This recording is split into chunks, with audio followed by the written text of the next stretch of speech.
Alright, don't forget to subscribe, hit the like button, and leave a comment if you like. Raven of the Inner Palace episode 2 is about getting some fucking revenge. So the princess comes from a clan where the kingdom people don't like, and so they kill them off. When the princess was young, someone in her clan painted her hair white to protect her, but unfortunately before the princess could dye her hair, the kingdom people storm into the building where they are, and the other lady starts running with the princess, but the lady knows that she's not going to be able to run forever, so she hides the princess. And who is this caring lady? Well, it's her mother. Her mother told her, no matter what you hear, stay still and don't make a sound because they're going to find you, and she goes and runs towards them. And the really sad part is that the princess could hear her being beat up and killed. But back to what we were talking about last week. Princess runs back from the river and she's thinking, oh, I hope they didn't see me, please. And the king's like, oh, I saw you, but don't worry, I'm not going to report you or kill you. He even says, I didn't see anything, and he leaves. But the next day, the girl that she was helping me out last time comes to the Raven Palace. Well, I'm not sure why she's actually there. I don't know if she's just curious to see what she looks like or who knows. But then the Golden Phoenix attacks. But instead of intimidating her, she's like, oh, how cute. And then she figures out the lady that helped her yesterday is actually a princess. And she's like, oh no, I didn't know your majesty. Please forgive me. And then she starts bowing down to her, all this excessive stuff that she doesn't need to do. And then the princess says, you're going to be my right hand lady. She just chose her because she's the less annoying out of everyone in the whole palace. They see this lady that was yelling at them the other day, and she seems to exchange letters with someone rather frequently, so it's a little suspicious. They get into this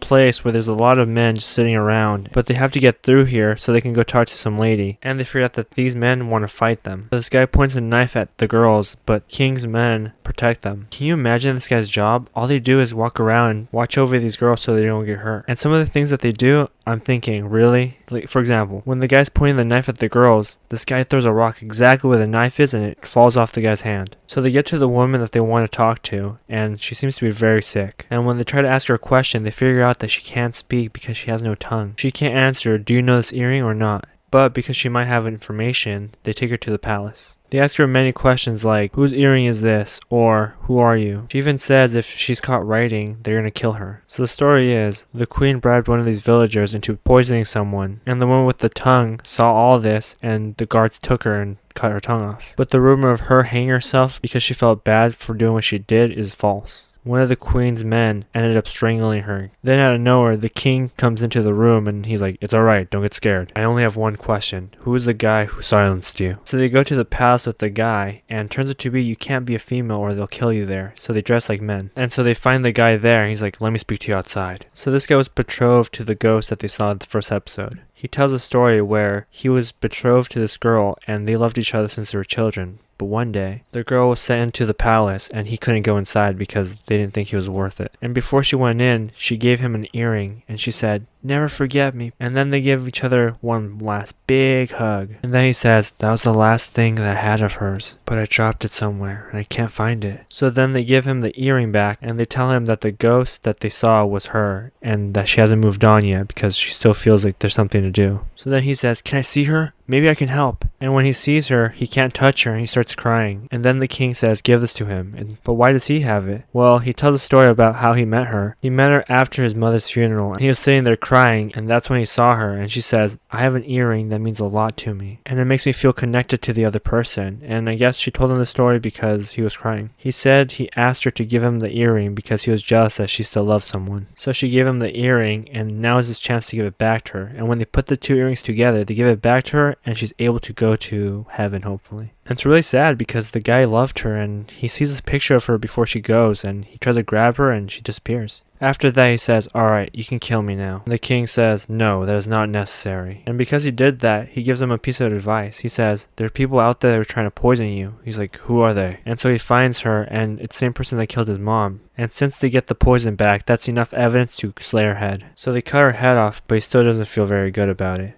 And now he has nothing to think about because all he ever wanted. And then he goes to the princess's castle and says, I won't kill you, don't worry. And then he says, it's probably because I'm tired, but will you be my consort? And then she's like, are you crazy? Then he grabs her cheek and says, I've never seen anything as beautiful as you. Then he falls right onto her bed and she says, get off my bed. But she knows that he's had a hard day, so she lets him sleep in it. And she gives him this beautiful spell to have good dreams all night. The question of the day is, do you think she should be able to use her power when she doesn't have the fire in her hair? Alright guys, peace.